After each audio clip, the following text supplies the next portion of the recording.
Brent's talked a lot about bridging that gap between good and great as it relates to the whole program. You've been on sort of both sides of the fence of that at programs that have gone either way. From your perspective, what's the biggest obstacle or the biggest shift that needs to happen to get a program sort of up to that level? Well, I think it's the little things. Guys got to get used to the terminology and just speak the language. You know, everybody talking the same language. You're getting through the message, and you're all on the same page. And I think to go from good to great, man, it starts with caring more and doing more, and just being that guy that's always looking for work. You know, it can't ever be good enough. You got to always be trying to be your best version. And one day you'll look up and you will be where you want to be. Stay in front, Jenny Carlson. Hey Todd, Jenny Carlson with Oklahoma. You being central to recruiting efforts all along your career, I'm curious when it comes to recruits nowadays, how important are spring games in the equation? How does that factor in? And then obviously the NFL draft coming up. How much does that factor into what guys are looking at nowadays? Man, it should be a prelude to what's to come. Like when you're at a spring game, you want to see a home field advantage. You know, that's what the guys are looking for. The atmosphere, you know, it should be an advantage for the defense. Like whenever somebody comes into your house. So when you're recruiting a defensive player, that's what they're looking for. And everybody's just looking for that atmosphere to be right. And just getting there and getting to know the people, getting to know the coaches, being around the players, and hanging out in the town that's a football town. And that's the most like of anything other than game day, the most like a game day experience you're going to get is going to be a spring game. So I'm looking forward to it. It makes a big difference in, you know, decision making and what those guys are looking for. What about the draft? Do you think guys are how much more keyed in are guys to how many players a program is sending to the NFL nowadays? Oh, they're very aware of it. They're definitely very aware of it. You know, most of them that play this game, that's their ultimate dream or ultimate goal. So, you know, it helps being that, you know, this will be, you know, 15 years in a row that we've had 4 or more guys drafted. So they're definitely paying attention to that. They want to go where they got the opportunity to be recognized and get seen. So they know that, you know, OU, they can do that. Second row in the middle, Eli Letterman.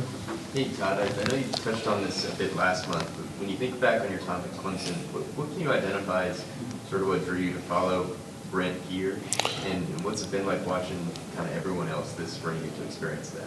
Man, I tell you what, it's just the passion, the energy, the intensity that he brings every day, and you know, having the ability to squeeze every ounce of juice out of everybody. And bring that every day. He's never going to ask you to do something that he's not going to do. And, you know, I saw that for 5 years at Clemson, having the ability to be on his side of the ball and, you know, go through practice with him and see how intense that is and, you know, how urgent it's like life or death on every play to him.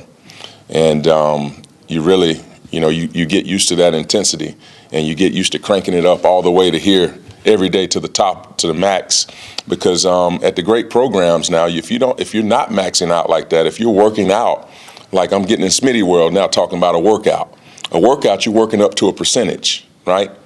A max out, you're giving it everything you got. You're going to try to be the very best that you can possibly do, and that's what I think Coach V does every day. Having been around him for 5 or so years, is there anything this spring that has even surprised you or anything he brought with him that landed interesting? I knew he had good field vision. You know, I knew he could see, like just being on our side of the ball, like I knew he could see the whole field. But, I mean, he even takes it to another level because now he's watching what the offensive guys are doing as well. And he's got that mic, so he can call out anybody, like a Todd Bates, that DT, he didn't get contained. We had a play where we had contained, and he saw that he didn't get it. And he called it out, man. It's, you know, he doesn't miss a thing. He knows from running this defense for so many years, he knows where the ball's supposed to hit. He's anticipating the stress of every call. And that's what he's trying to get us to try to do as well. Second row on the left, Brandon Drum. He named several players that stood out throughout the spring, leadership, stuff like that. Jalen Redmond has been a guy that's, when he's been healthy, has produced quite a bit for Oklahoma over the last few years. How has he come along in y'all's system, and how much growth have you seen from practice one to now, and has he taken on that leadership role as well? He's been showing up, man, putting the work in, putting the work in. And I tell you this, he's a talented pass rusher, man. His ability to get after the quarterback, to put moves on moves and cause pressure and wreak havoc. He has the ability to do that, man. And I've seen him from day one to now just grow in our playbook and in our scheme and just getting more and more comfortable with what we're doing. Over on the right, James Hale.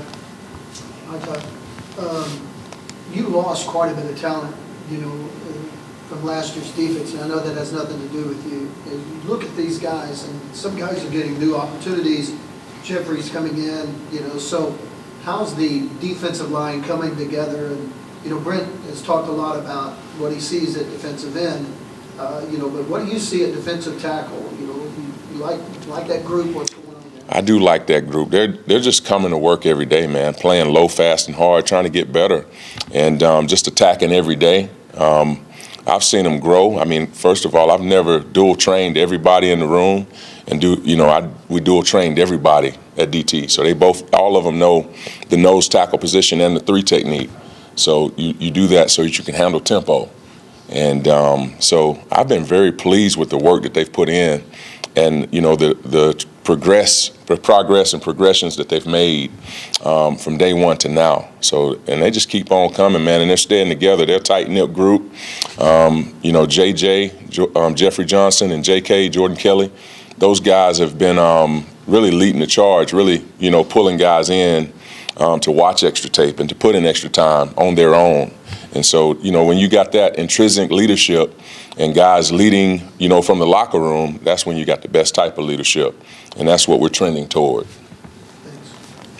Back here on the left front row, Jesse Crittenden. Hey, Todd. Just want to ask you, obviously the last few weeks during the spring, it's about installing new defense, getting rid of players and things. So when you head into the spring game with these last few weeks like this, just what's your mindset? What do you look for from your position group specifically? Man, you want to, maturity will show up. We got 5 seniors in my room right now. So maturity will show up down the stretch, or immaturity, right? Because your tendency is to take your hands off the wheel and not finish strong. So you want to look and you want to finish like this, on a climb, on a rise. You don't want to be taking steps back. You want to end on a positive deal where you're improving. And so that's what I'm looking for, just the incremental improvement, and just trying to find 1% to get better every day. So, and get guys to finish, and not take anything for granted. It's real easy to get almost to the top of the mountain where you're at that finish mark, and to look back and fall back down. And you want to just keep your windshield mentality. Staying on the left second row, Ryan Chapman. Oh, that was my question, sorry. That was my question, sorry. I was going to throw it at him. I just wanted to ask what this spring has been like for Jalen Redmond. Jalen Redmond. Well, man, he's just been showing up. I mean, he's overcoming injuries and everything like that, and just showing up, learning the scheme like everybody else. And like I said, man, he's shown that he has tremendous pass rush ability. I'm excited to be coaching him. He's got a lot of upside. I expect him to have a big year for us. And just really looking forward to him finishing strong. Over here on the left, Kerry Murdoch. Hey, Coach. You mentioned about Brent kind of seeing the field. I'm kind of curious, just from your perspective. He was always known as very competitive in practice, wanted to shut down every play offensively. What's it like now to kind of see him, trying to, work with the offensive players, let him know that he's, as much on their side as he's the defensive guy. Right. Is he kind of a traitor now? No traitor. But hey, in a new hat, you want to see people punch back. You want to see offense throw some punches. He wants to see defense throw some punches. Me, I want to see all haymakers from us. I'm sorry, but I want us to do as well as we can do and get better every day at every situation. And going against a great offense and great personnel on that side of the ball every day, iron sharpens iron, and that's what we've seen. Thank you. Yes, sir. Over on the right, Justin Martinez. Coach, appreciate your time. So. Obviously, this is Brent's second time around at OU, so what kind of stories have he told you about just the atmosphere for OU football games? How much are you looking forward to going out to the spring game? It's so funny, man. I was watching the other day one of the games.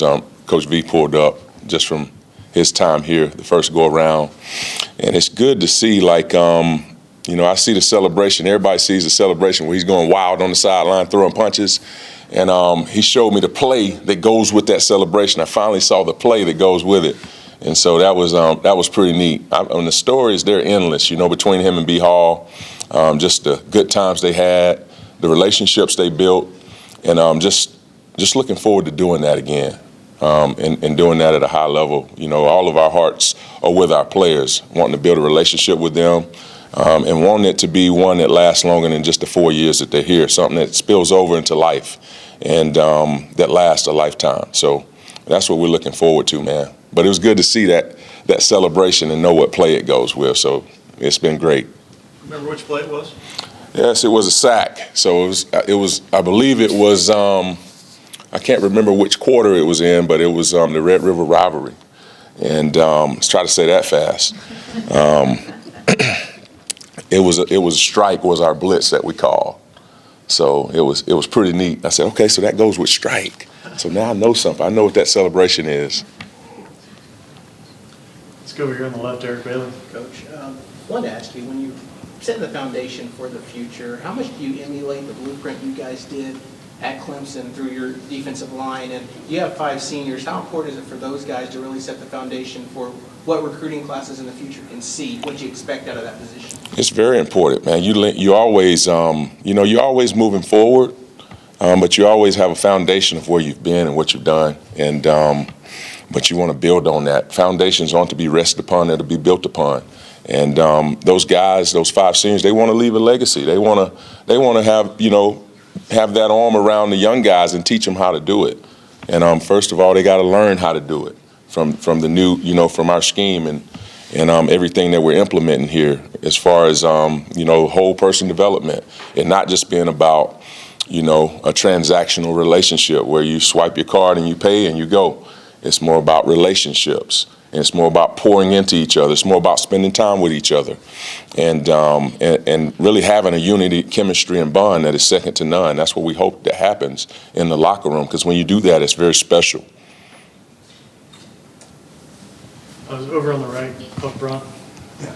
Coach, how important is the spring game in general to some extent, but more so because this is a new staff and because there's some new people? How critical is this to go through this process? I love it, man. You get a game day simulation.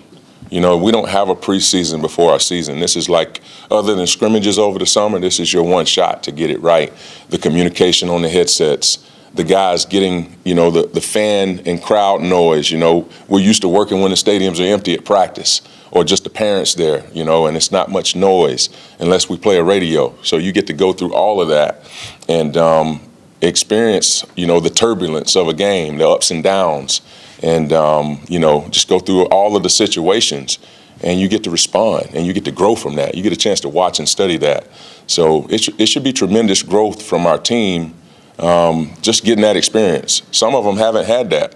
A lot of them didn't play a lot last year. So they're getting a chance to do that in front of a crowd and see how they handle that. Okay, last one, Brandon Drum. You had obviously some great defensive lines over at Clemson. It's only been 15 practices, and you're still kind of getting to know these guys here in Oklahoma. But can you kind of compare or contrast of, where they might be in relation to kind of your first year at Clemson to your first year at Oklahoma, where the defensive lines were at? It is crazy, man, comparing that. Like my first year at Clemson, that D-line knew that they had been there 2 years before me. So they knew the scheme better than I did. I had to learn from them. And so basically, man, the contrast from that is we have our defense now to where it's in families for the D-line, where we're able to help them, speed them up a little bit. So as far as knowledge base, I've been really impressed with how fast they've picked up things, and how much install we've been able to throw at them. And it's just really, I'm really looking forward to the group, really looking forward to them. You know, you got pieces that can do this or that. Over there, you had Christian Wilkins, you had Dexter Lawrence, you had those guys that could do everything. Right here, I got a group of guys that at defensive tackle, man, that, you know, we have Jordan Kelly. I think he's going to be a heck of a player. I think Jalen Redmond is going to be a heck of a player. But those guys, you got certain situations that you want to use different guys in. So you got to know how to use the pieces that you have. So I'm looking forward to getting the opportunity to do that. And every time we've had a scrimmage, that's what I've practiced doing, and putting guys in situations where they will thrive. And that's all we did at Clemson as well. Sorry, I missed one right in the front, Villa. Yeah, Todd, a couple weeks ago, Brent talked about Jordan Kelly being most consistent. You've mentioned him a couple times. How different is he compared to who you saw on film, and what has stood out? Man, he's just grown. Like I saw in the first walkthrough we ever had, just, you know, the kid is trying to work with technique and fundamentals, and he's really hungry for it. You know, he played some last year, but he didn't play a lot.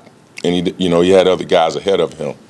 And I've just seen him be hungry for it and just prepare for his moment. And now that moment's here and he's ready.